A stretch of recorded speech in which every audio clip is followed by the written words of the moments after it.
Hey there, you good-looking people, you. It's game number 2, Denial versus Cloud9 G2A. I'm Bart, that's Brandon. P's and B's coming up soon, Brandon.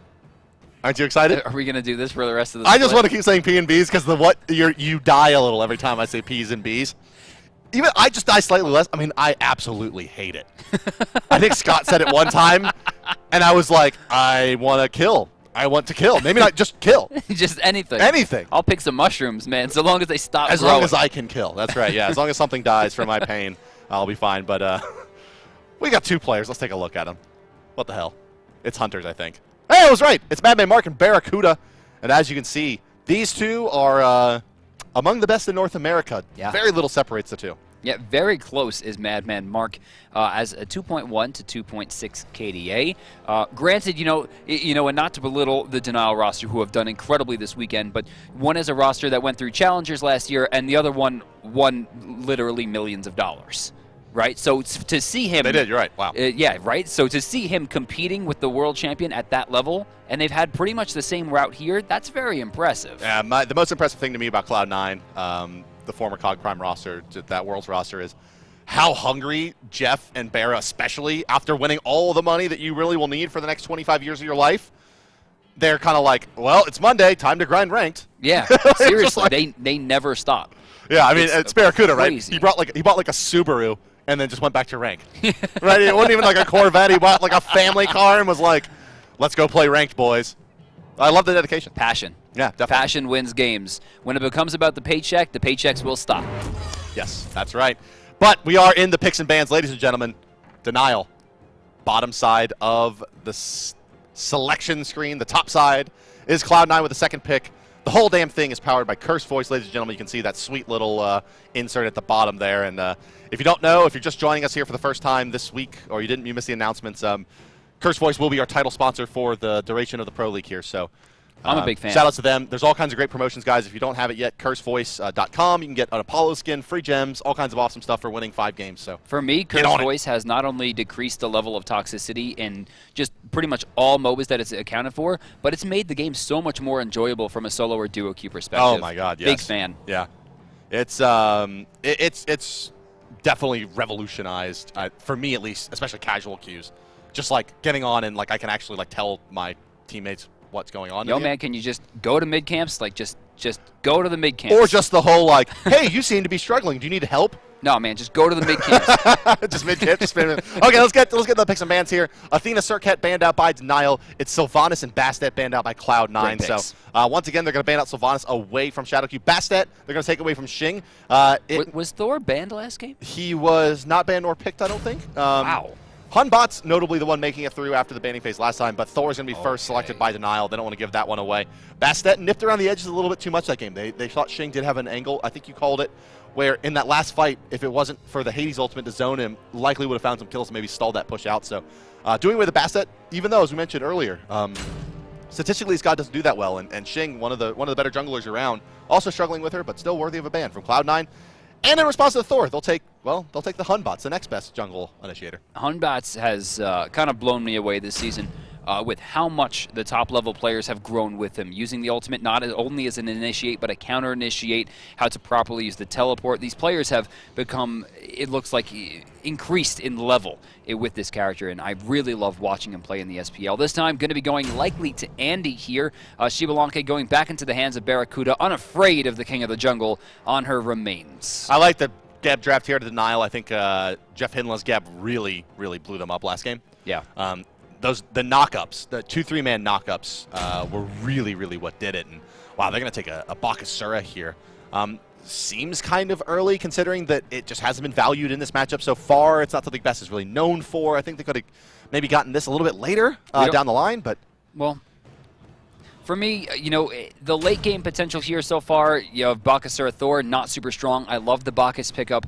I mean, you have to consider the fact that last game they had a great push lane with Bacchus and on her and then didn't use it, right? This game they have Geb, and is that going to be enough to stop the Bacchus as he belly flops in? I think just the overall aggression from Cloud9 was stronger. I don't know if the picks will change the duo lane. Yeah, I mean, it's like, yeah, it's not Geb anymore, it's Bacchus, but it's still a god that Jeff can hit 2 people with abilities that knock up. I mean, it's like it should be, generally speaking, the same impact on the team fights. if he can get the positioning right. It's Ra and Poseidon, two highly mobile mages that are taken out of the pool here as well. Run speed very highly valued out of that mid lane position especially. I really expected them to ban Isis pick Poseidon. That was like 100% the call in my head. I mean, MLC Stealth loves Poseidon. But then again, last game he picks Hades. Who knows what he's thinking anymore? Here, I expect him to pick the solo lane. Bakasura already locked in with Thor on the table. It's very likely. And they're going to pick Hades, which, from what I know, can go anywhere now. Who knows? Yeah, Hades, the man of a million roles.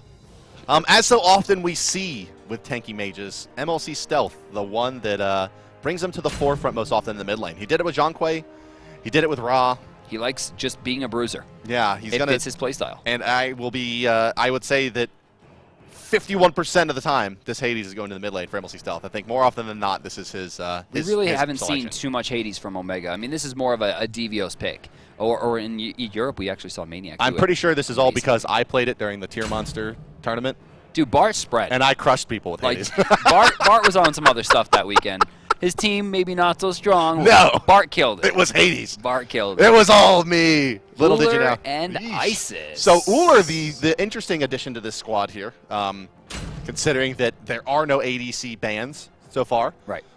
Anything was open to them, and they selected Ullr. So burst damage is the name of the game here. I like this. Ullr has a lot of endgame carry potential, which is what they lacked last game. Bakasura, not great in the endgame, really great at the later stages of the mid game, but now they have Geb and Ullr for late game potential, and this is very, very good for them. They can change the dynamic that they really had in the first game.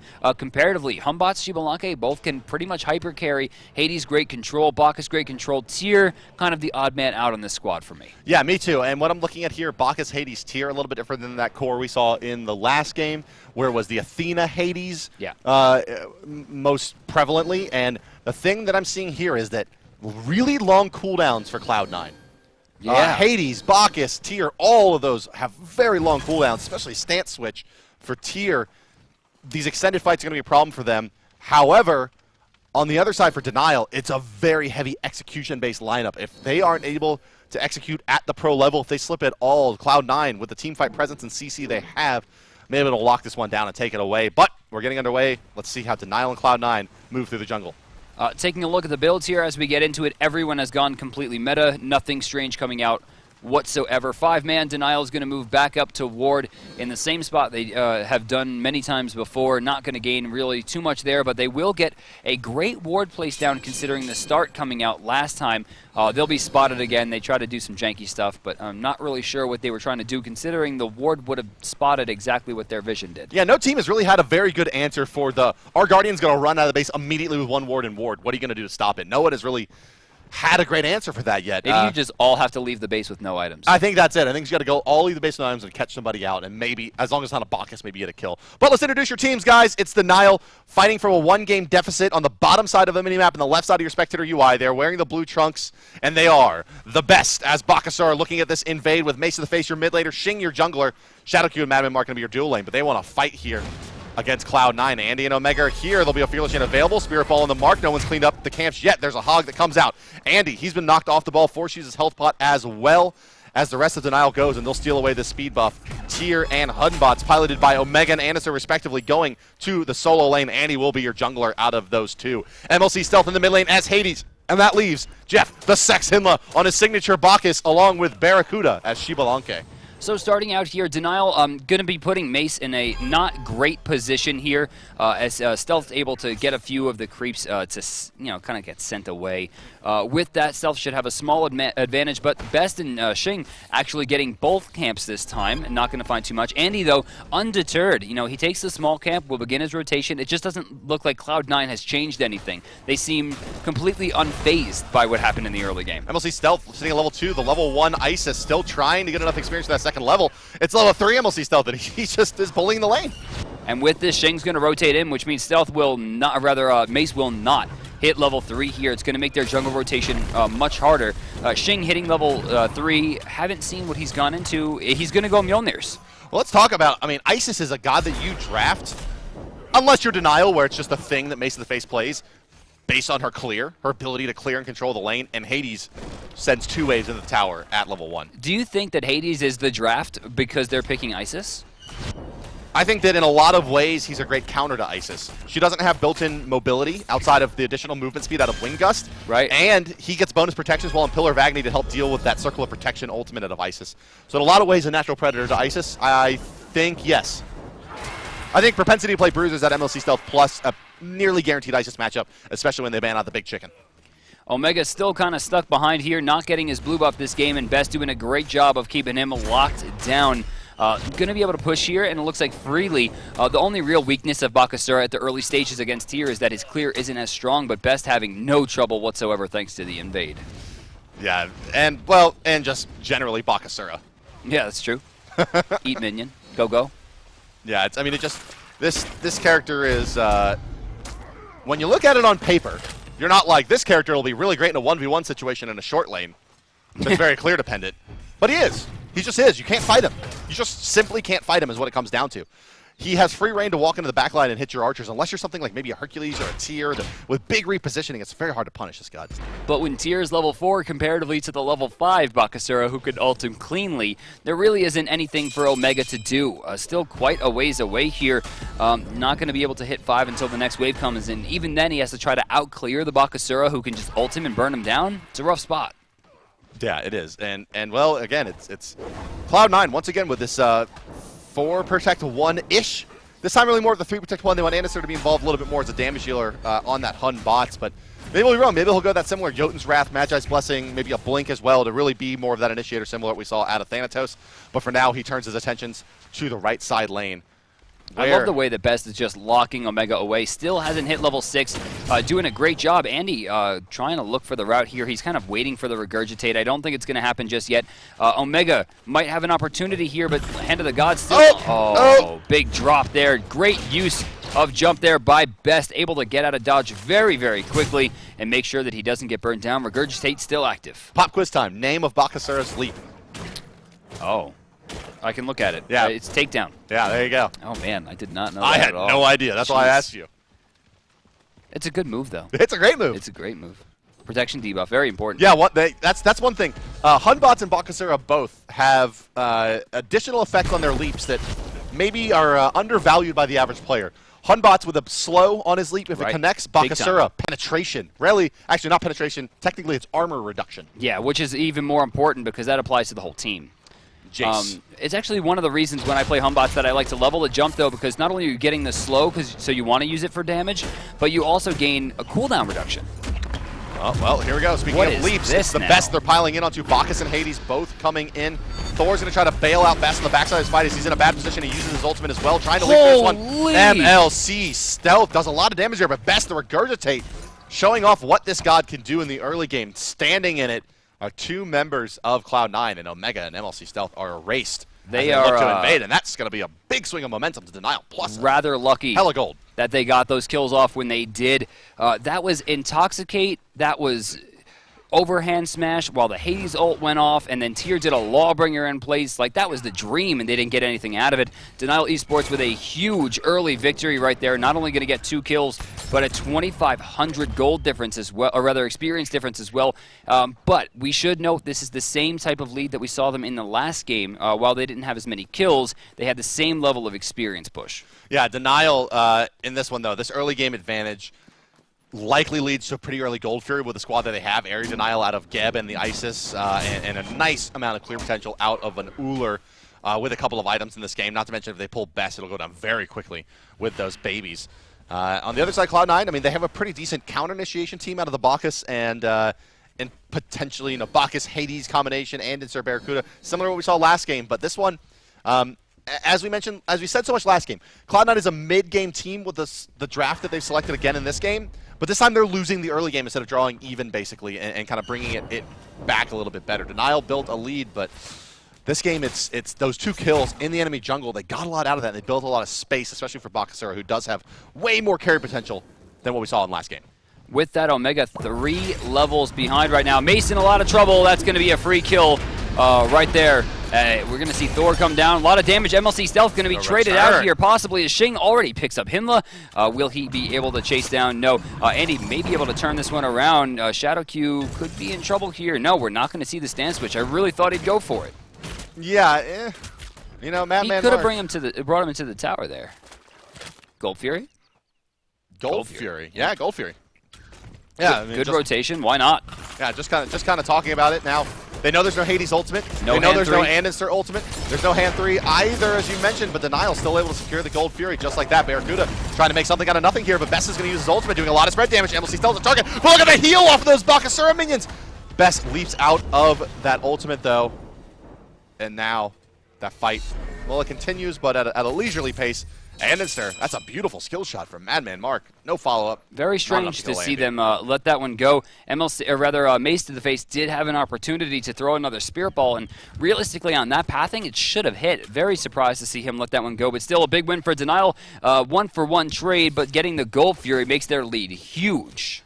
Heavy hammer up for tier, but there's also one on the side of Bakasura, plus a boots too. This solo lane is getting out of control rapidly away from Omega. I mean, does Omega even know how to play from behind? This is Tier, right? Tier gets behind, the lane's over.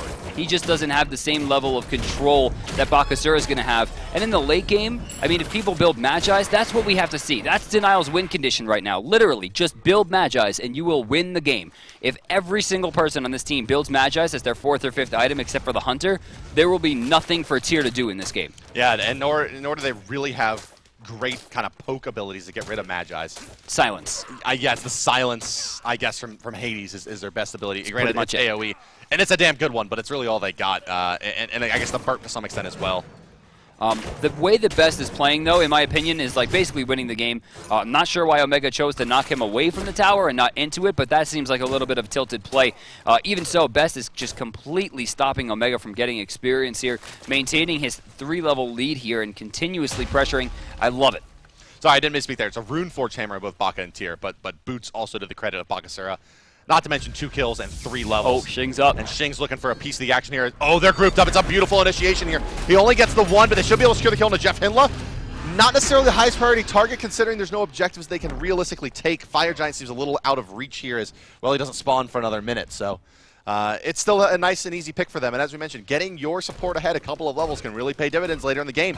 4 assists and a 2-level advantage to the credit of Shadow Q. Okay, we're going to go in here. Shing, beautiful use of beads right there. Going to get him out and stealthily picked off cleanly, not having it whatsoever. This time, the proper invade. Now, in game 1, we saw the invade happen. They took a speed buff and walked the lane, right? Didn't get them anything. This time, they forced out the early hand onto a small camp, took the speed, took the blue, went to lane, and let Best get ahead. This was so much bigger of a play, and is likely the reason that we're seeing such great potential come out now because, I mean, Shing, Mace, Best, all in great spots right now. There's 2 types of Hades plays, right? There's the one where you go in and you're just screaming Pillar of Agony and dealing damage to everybody, and then there's the I've made a huge mistake, and it's been mostly the second for MLC Stealth so far this game. Coming up on 10 minutes, Fire Giant going to spawn, but no one's going to make an attempt there. Denial has a lead, but I don't think it's that strong yet. 4,500 gold, though, not much to scoff at, but realistically, Barracuda has been largely unaffected. The only lead difference between Barracuda and Madman Mark is the gold fury at this stage. Yeah, that's true. I mean, it's just that much, but it is an edge nonetheless for the Ullr. And he has the experience advantage as well now, as he has left the lane, iteming up. Barracuda with the extra wave, still not at parity in level, so Madman Mark has built himself a tidy little lead off of that. Pushing forward into the mid lane as 3 again. Not much to split here. All jungle has been taken around the map, aside from, looks like, no, that's everything. That is absolutely everything is down, except for the Fire Giant. This is going to put Andy in probably a swirl of emotion, as he is a player known to farm, not a player that we know to be behind. And for him to be behind and have no farm, I'd be on edge. Yes, I'm sure he feels some type of way. He gave me a thumbs up. This is the worst day. Oh, MLC is going to avoid that Spirit Ball as he sidles his way back to a missing Tier 1 tower. As, map control, sliding away from Cloud9, and Denial doing a nice job. I mean, the positioning, look at where they are on the map. 3/4 of the way into Cloud9's jungle here as they look to control this this meridian, this scrimmage line, if you will, for where they want to take the next fight, and they want to maintain their positioning around the Gold Fury. You can see it being pinged out by Cloud9 as they know the jig is up, and that's where the fight's going to be. It's amazing how much Denial has grown, or rather even the 5 Angry Men roster has grown over the last 6-7 months. Considering they were not even winning the Challengers Cup week to week, they were taking third a lot, things like that. And then Xing joins the roster, Madman Mark joins the roster, and ever since they have been unbelievable. I mean, competing at this level with players of this caliber who have made ridiculous amounts of money playing this game, and having them on the ropes this way shows a testament to their ability to practice and understand their weaknesses and how to just grow as players. And look at the control they have in the jungle, and if there's anything that makes this team strong, it's their understanding of positioning during objective fights. And look at this. They put Madman Mark into the lane, and look at where Hades is going along with the tier there. They both shade to the right side of the map saying, oh, look, Madman Mark's in lane. And then he goes back to the Gold Fury as they pulled over Bakasura, but it's already too late. Gold Fury down, outplayed, outthought, out-strategized. Denial takes second Gold Fury at 12.5 minutes. And if you didn't see it on your minimap, Xing started to rotate towards the Fire Giant, knowing, like, oh, they're cheeky, you know, we're going for gold, they could be going for fire. He starts to rotate over and doesn't stop until he notices that 2 people wound up in mid.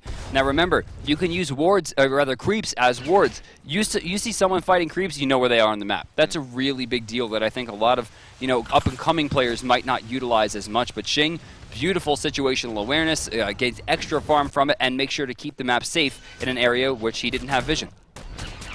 Yeah, it's been an interesting game here so far. Denial has really seemed to have Cloud9's number, even though Cloud9 comes off of a big victory in that last game. I mean, it was a very, very dominant performance, but this time it's Denial in the driver's seat, and they've just continued to grow this lead now to the tune of about 6,000 gold, 6,500 gold to be accurate. And I mean, Cloud9 just, it seems to be falling further and further from their grasp. Oh, here's Omega. The stun is going to miss from Xing, and, well, if you've ever seen him play Bacchus, maybe you'll have an idea of what went down there. Right over here, I'm not sure why they're 4-manning to take down a tier 1, but honestly, there isn't much to lose considering the Gold Fury's already down. Putting themselves on the same side of the map as the Fire Giant never hurts. And with that, a small gain, 500 gold right there, albeit they did lose some farm for it. Yeah, they'll get their tier 1 on the right. No Fire Giant shenanigans just yet, so I think I agree with there. Maybe a little bit of overkill to find that tower. Bakasura are likely able to force tier out of that one on his own at this point, honestly. It looked like they were just trying to push tier away, and they did that with 2 people. How is Cloud9 going to make it back into this one? You know, for me, Stealth pretty far behind right now in terms of gold, about 800. Needs to try to get that Warlocks online, but realistically, without some type of tankiness, it's going to be too hard for him to frontline. And with that, you look at Jeff, right? But Jeff also 2 levels behind, doesn't have the Sov yet. This is going to put him in a position of weakness. So when it comes down to it, you got to go back and look at Barracuda. Can he carry the game like he did last time? The issue, he's also 700 gold behind as well as a level. Yeah, this Gold Fury is really helping out Madman Mark, and he's doing a nice job of bullying to get that experience advantage, given the extra gold income. And well, Bacchus, you mentioned it already. No sovereignty up and running yet, and while Bacchus is out of all of the tanks, maybe one of the ones that relies most heavily on damage mitigation and protections, has to channel that burp, has to belly flop in, really wants to stay in the fights. And without that sovereignty, it's going to be hard for him to kind of maintain that front line. You just don't see that same controlling presence coming out of Cloud9, even with the similar draft here. It's just the Athena maybe really the make or break in these compositions. This realistically should go to Denial. I mean, at this point, Cloud9 doesn't have to hope to outplay their opponents. It comes down to they have to make a mistake to lose any engagement. That's right. Yeah, I mean, it's up to Cloud9 to make the big plays or to force a misplay out of Denial here to find a way back into this one. If Denial is able to execute, I agree. I mean, it feels like they're in the driver's seat with an opportunity to win this one. All right, Bakasura in the mid lane right now, chasing away Andy once again. No jungle to be taken here as Andy rotates to the right. A tier 1 likely will go down on the right side, but it might be traded over here on the left. Ooh, that burst on the Barracuda. He's lost half of his HP already. Denial, Shadow Q is going to move forward to try to take the tower up, and he will grab that aggro as well. Bakasura is going to go defend the tier 2 on the right side from the tier and Hun bots push. But it's a 4-man push on the left defended by 1 versus a 2-man push on the right defended by 1. Advantage Denial, and, well, they'll take the tier 2 as well, it looks like. They're going Why for not? it. Doing some damage, not a lot. Yeah, Aiming more towards the creeps. Shadow Q wasting most of his Geb shield there just on some creep damage, but here comes the creeps. Okay, that was where you're supposed to go in when the backdoor protections are gone. Where are they going? Well, now they've spotted out MLC Stealth here in the mid lane. They're gonna try to burst him down. They've dumped a lot into his Aegis and Death from below, but they're still able to clean it up. Maybe using a bit more than they would have liked to. There are a few ultimates expended on the Hades, but they get him nonetheless. And is that enough for them to feel comfortable taking the Fire Giant here at 16 minutes 45 seconds? They're trending that way. It looks like the call was go for it, but has been called off by what you must assume is the shot caller there, as you see Geb and Ullr rotate back to the mid lane. The call is at tier 2 in the mid, where Denial will pile in. What does Cloud9 have? They got the team fight, but can they execute it? They're going for it. Damage coming out big time. The answer was no to my question, as Omega gets controlled in the front lines here. And the tower's going to go down before they can even stage any kind of CC chain out of the Fearless. And Denial just having their way with Cloud9 now in game number 2. Good use of Geb. I mean, that's what it is. They're sending Geb in. They're tanking up damage with the Stone Shield, making sure they're using the Circle of Protection properly, and they're just bursting down every opportunity that they have to take an objective. With objective talk on the table here, Gold Fury coming up in just a few seconds here. She just landed. Cloud9 might have had an opportunity there, but ShadowQ waiting in the wings, possibly to spot out a... I love this. I love the Fatalis Bakasura build. Oh, well, yeah, but I mean, he can't go sprint. I love it. I mean, I just think it's a great item for this character. I agree. I mean, if you're Most not going to people build value sprint, you need Fatalis, and you really should need beats, right? Yeah, most people value the sprint 3 over the Fatalis. I'm not on board. I really like Fatalis on this character. Now, we've seen Bakasura have tremendous success out of the Soul Lane running the Executioner and sprint build versus Fatalis, but it's something about the morale crushing of having a Bakasura with Fatalis just chomp you down. It's so hard to juke those cone attacks and get him to lose that bonus speed. He just kills people, and it's just so hard to deal with and like sad and puts me on tilt, basically, is what I'm getting at here. I like the Magi's, by the way, coming out from Thor. There you go. You called it. Making sure that he's not going to be able to get taken down by Tyr, possibly by Andy as well. Stealth's job at this point is to make sure that that falls off. Stealth really not having a lot of damage here. He's got the Warlocks online, chooses the Magi. Now, looking at the DVO's play, generally he's going to be your leader right now. He usually opts for the cooldown reduction. So I'm interested to see what Stealth's going to do when he's behind and can't really utilize that damage. Yeah, out of the I mean, he's working on that Warlocks, as you mentioned. You know, they need to let this go. Trying to stack it up. Yeah, well, it feels like, yeah, they're trying to bait the fight more than they are trying to take the Fire Giant, and they're looking for Jeff Hindla. He's going to have the belly flop. ShadowQ goes for the rollout. A little surprised it wasn't a blink follow-up there out of ShadowQ. It was off cooldown and available for him. Left side, a 3-man grouping here from Cloud9. Madman Mark recognizing a possible dangerous situation, keeping himself as safe as possible. Here comes Andy. His game sense is okay, maybe, but not that great. I'm not sure if he knows there's 3 about to come on. He's just kiting around. He's going to try to leap forward, buy himself some more space. He continues to live. Somehow, the final in-hand does take him down, but that should be enough for the tier 2 on the right side to go down to the other 4 members of Denial, and they'll happily take this trade. Now, will they go for the Fire Giant? Will they go for the Phoenix here is the question. Probably FG, or just go back to defend. I mean, it's not like Hades is really going to have that much push potential. It's mostly Barracuda here who's doing the damage. You can see Andy force out already, and yeah, they'll take the tower, fall back. It's a good trade for Cloud9 at the end of the day. Yes, oh, absolutely. They got a free kill. They got an extra tower. They didn't lose the Fire Giant. They got more farm outright. I mean, right there, Cloud9 showed why they're the champions, right? I mean, they gained a huge amount of experience. Granted, they're still down 6,700, but they were down well over 8K. Desperation Shield of the Underworld out of Bacchus for Jeff Hindla here. Basically just, yeah, I'm going to keep dying in these fights. At least maybe I can reflect some damage before I do. Interesting. Kind of expected the Shell without how much they've been taking damage. But no, he's going to go in a different route. Yeah, I think Shell maybe could have been better. I mean, it's a lot of kind of Bart, single targeting damage. If they pick up double Shield of the Underworld, and then they try to like lay down a Circle of Protection, she'll die. You think she'll die? She'll die. We'll see. If she gets a fully stacked Circle of Protection at level 20, and they both have Shield of the Underworld, she will die. That would be a sight to see. I would like to see that. I would love to see 5-man Shield of the Underworld. Just bait out an Ao Kuang ultimate or a Kukulkan ultimate. Yeah, and just like, hey, everybody, go! Pop him. And just form up like Voltron in the middle and all pop it, and then the guy just dies. What is this? This is a Fire Giant attempt from Denial, it looks like. Or at least a taunt at Cloud9. Kind of saying, hey, you want to fight? Oh, no, they're going deep on this one. They got a good run. Yeah, they got this Fire Giant now down to about 48%. Oh, they're letting it go. They're going to move back, and they're going to kill Jeff Hinla because it's apparently just that easy for them. Kind of on demand, they're going to pick up the Guardian from the side of Cloud9 to make this Fire Giant attempt much easier. Two-man beads after Here's that Barra. nice Spirit Ball. Here comes MLC Stealth with a Pillar of Agony. Xing, he's going to go down to Barracuda, who does a nice amount of damage in that fight. Dude, Bear is alive. Yeah, it's a 2-for-1 trade. Denial comes out ahead, but unable to continue into that Fire Giant, it looks like now. Pushed off the mark by Cloud9, who saves himself a bit of time. Barra not only was alive in that fight, but he was sitting pretty. Takedown going to be used there. See what I did, Bart? There you go. Like it. Andy, blown up by Madman Mark. Whoa. Lawbringer going to be used. Hey, Here's the Fearless. Power Cleave. Yeah. Stance switch. Power Cleave. No Fearless, but they're going to give another kill to Barracuda, finding a double. How did he even kill him? Well, Isis decided to run in and eat 2 in-hands and then die. It was not a great showing out of Isis there. Tried to save Madman Mark and ate a couple of bolas to the face. Does Denial not know about their lead and how they're supposed to be winning these fights? But, yeah. Well, Omega has kind of, he's got his items up as a Witchblade. Haven't seen one of these in a while.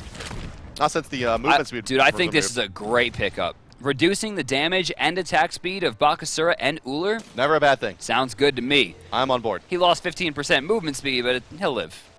Yeah, well, okay. actually, no, yeah, he'll live. He has like 1 death. Poor Jeff, though.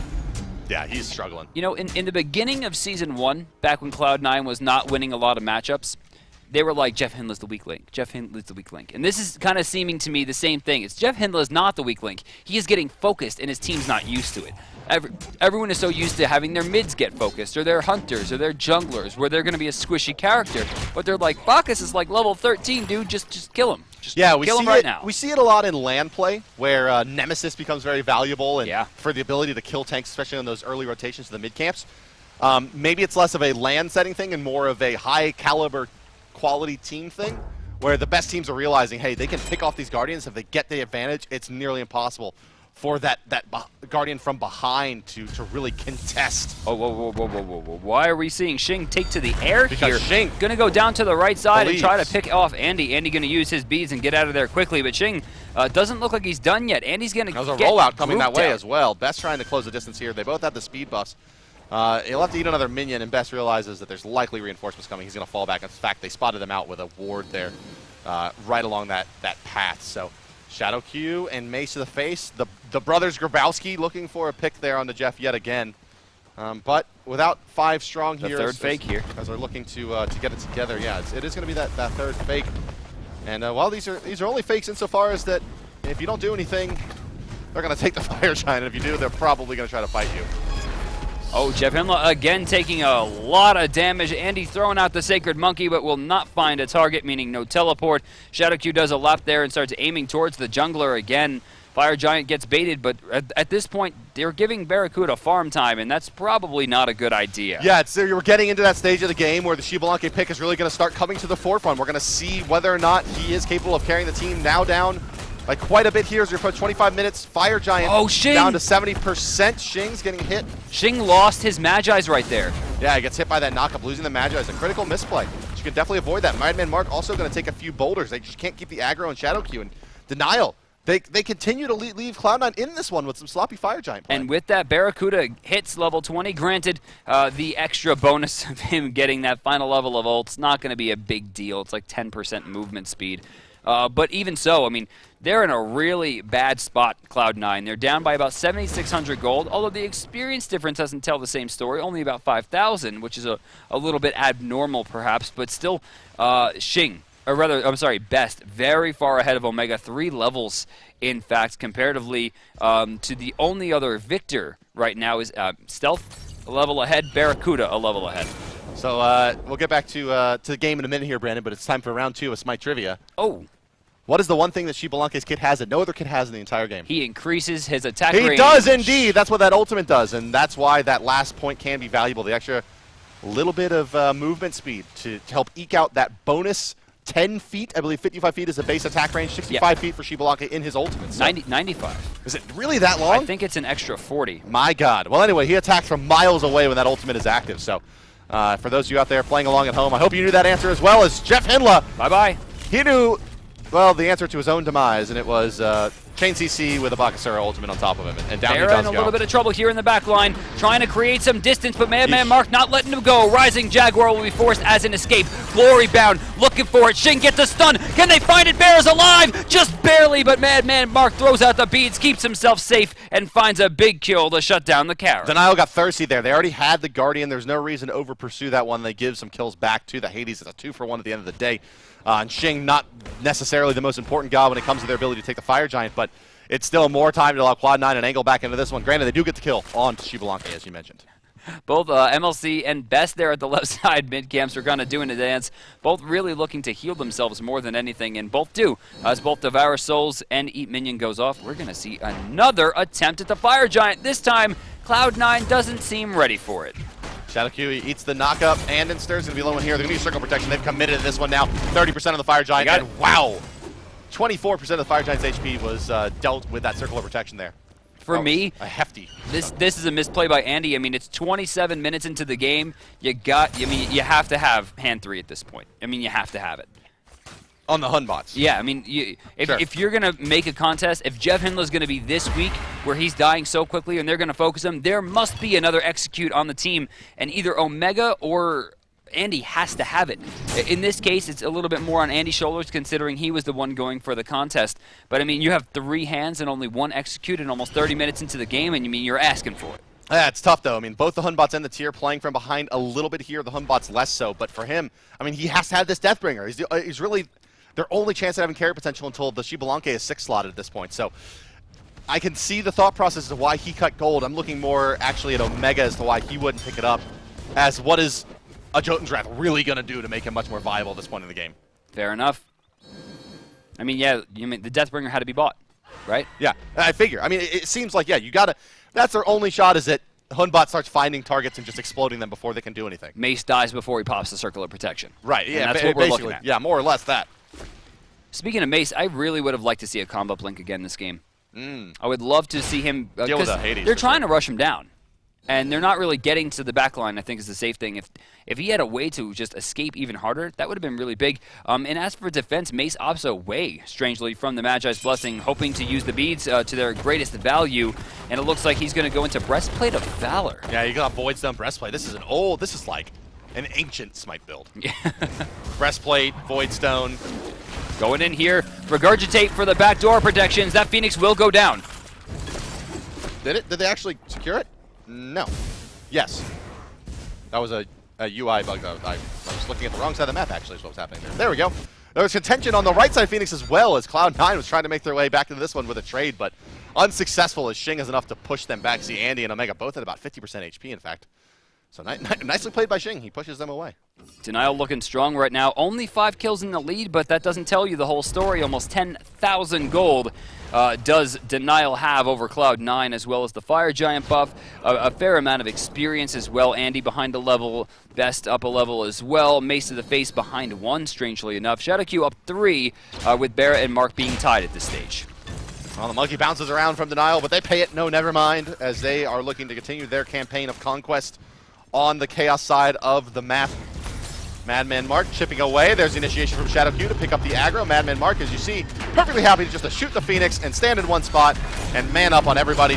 Isis Circle of Protection explodes. Jeff Hindley can't handle the damage coming out of that with his low level. MLC Stealth gets a nice combination there with the Pillar of Agony. They get the Chainsaw on the ShadowQ as well, but Shing cleans up Andenster, and now it's going to be a little bit damaged anemic if Barracuda goes out, especially Madman Mark stands his ground, and does he ever? Now it's Omega he turns his attention to, is eats the crits. And Madman Mark stands alone, full HP, half mana, ready to rumble. No, Madman's trying to get this cleaned up, but Hades is right around the corner. Bakasura coming back as well. Beautiful Spirit Ball. Regurgitate comes off a cooldown, and Best takes another one. Yeah, Best comes back into that fight perfectly. Madman Mark seals the deal onto Omega. Wants the fight underneath the Phoenix into a Xbalanque. Thinks better of that one now. And it's going to be Mesa Face clearing out the way. They find the Phoenix at the end of it. Great discipline by Madman Mark to stay in that fight. Both Jeff and ShadowQ really didn't have a lot of control over that fight. It seems both support players in that one just got completely blown up. When it came down to it, for me, it was Bara and Stealth, right, going at it. Andy with a huge ult as well. Omega having a great amount of control. In fact, I love the patience from Omega. Not only did he guarantee a kill, but he stopped to make sure the poison was the last tick, giving the final stack that needed onto Xbalanque's passive. Barracuda now sitting fully stacked. Highest gold on his team by quite a margin here. In fact, one of the highest in the game, 4th overall, only behind best Madman Mark, and it looks like Shing. I tell you, man, all of the greats in the Hunter role have had these times where they come onto the scene and everyone just kind of looking around like, who the hell is this guy? It was Barracuda first a couple of years ago, bringing Neath onto the scene and really showing us how to play against Mercury. I mean, that was really what he was known for. And then out of Europe, it's Shaggy Shank from Team Coast. Oh, yeah. Just crazy, comes out of nowhere, playing ROM, hitting every in-hand. Just absolute monster on objectives as well. And now I think it's Madman Mark taking those reins. He's been floating around the pro scene for some while, finally got a shot on a team that actually really has a chance to succeed here. And he's maybe next in line to be one of the greats here in the Hunter role. Fire Giant Blinken coming up. Madman Mark by himself here. No, actually going to put himself into Invigorate. He's going to take this one up, switch it away. Geb Shield going to prevent some damage, but realistically not enough. Shing doing a great job of locking them out here. This one's looking pretty free again. Andy trying to get deep, but it's too little, too late. Now the fight is breaking out. It's very, very split up, and Madman Mark, well, he's trying to hold out Barracuda, but Barracuda's done too much damage to Mage in the face. The Stone Shield enough to save them. The initiation comes through from Cloud9, but you can see Jeff Hinla, he's just getting exploded now as Shing finally does the deed to clean him up. Madman Mark cleans up the kill onto Andinser. Omega, the next one in their line of sight, The stun off the Mark, and Denial says, okay, yeah, let's just run past him and win game. Yeah, that's the smart play. Omega is going to try to do something here, but Mace, 100% just carried that fight front to back. Hit every spirit ball, ton of damage with the wing gust, but the big play there was over the wall, blind shot, spirit ball, the stun bear, throws the circle of protection down, lets Madman hit it one time and just pop, blows it up, put him down to 1%. Let's get a game 3 going here. This one is over, ladies and gentlemen. No chance. Cloud9 makes it back in time. Madman Mark, 2 beefy Fire Giant buff to top it all off. Titan to fall. Denial forces game 3 versus Cloud9, and as we mentioned, Cloud9 has to win this next game to control their destiny. My God. Mace to the face, man. The whole game, right from the very start in the invade when he hit that spirit ball, was just too much for Cloud9 to handle. I thought they would be able to react a little bit better to that invade. There was no wards. They had no idea it was happening, despite the fact that it happens like every single game. This is, I mean, okay, we'll see what they run in the game number 3, but game 1 feels like a pocket strat, and then they just kind of run it again, and you know, Denial's like, no, we just lost to that. We kind of know what to do now. Well, let's see how the game started up once again as we take a look at Game 2's First Blood. This one happening a little bit earlier on in it, and, well, it's, who'd have guessed it? It's Best that we're riding along with for First Blood here. This is just a crazy fight. They're just unable to secure the kill onto Best, and here comes the Regurgitate onto everybody, and he ends up getting a double kill off of this. And a lot of that goes down to Omega decision-making there. Lawbringer in place to try to get the extra burst damage out. Not enough, and goes down himself. I really thought it was clean. I mean, I yelled during that fight with how many circles were just landing on top of Denial, but when it comes down to it, it was just too strong. Well, let's take a look here at our jungle comparison map. 51% of the control to Denial, 49% to Cloud9. Attack speed, early invades, Denial had actually a little bit of a hard time keeping their attack speed buff secured, but at the end of the day, it didn't matter. They make it up on the mid camps especially, and they get an extra power buff as well stolen away, and well, it's enough for a win with 51% of the map controlled. With that, we're going to be checking in to a Game 3 pretty quickly. Denial in a very interesting position here because after a first game where they looked like they were really not ready to fight Cloud9, not only answers back well, but could have put them maybe a little bit shaky. Yeah, is there head games there? Well, we do have a player of the game, and it's going to be no surprise to anybody. It's the Madman, known as Mark. 7-2-6 as Ullr, and, well, he shined it in the game as Hunters so often do. And, well, it was a lot of this, a lot of WS and left click. You know, there were so many plays that made Madman just such a big, just great. It's so hard to put into words what he did this game. Most notably for his beats against Andy, which I'm pretty sure should be coming up in the highlight reel. It was definitely my play of the game. He just never stops. He hits every single hit that he wants to. And look at that. He runs along the edge, beads that right there just to make sure that he doesn't get picked, get that last hit off. I love it. That was a nice play. To thread the needle there, find the Hun bots, and well, it's hard to put into words maybe what he did there, but I can think of a few that maybe aren't so appropriate for air for what happened in the last game on the side of Madman Mark. But that does do it for game number 2, guys. Forcing game number 3 is Denial versus Cloud9 to finish out the set and to be our last game broadcast today. Game coverage will continue on Saturday, but game number 3 from Thursday coming to you next in about 5 minutes, guys. Don't go anywhere. We'll see you then.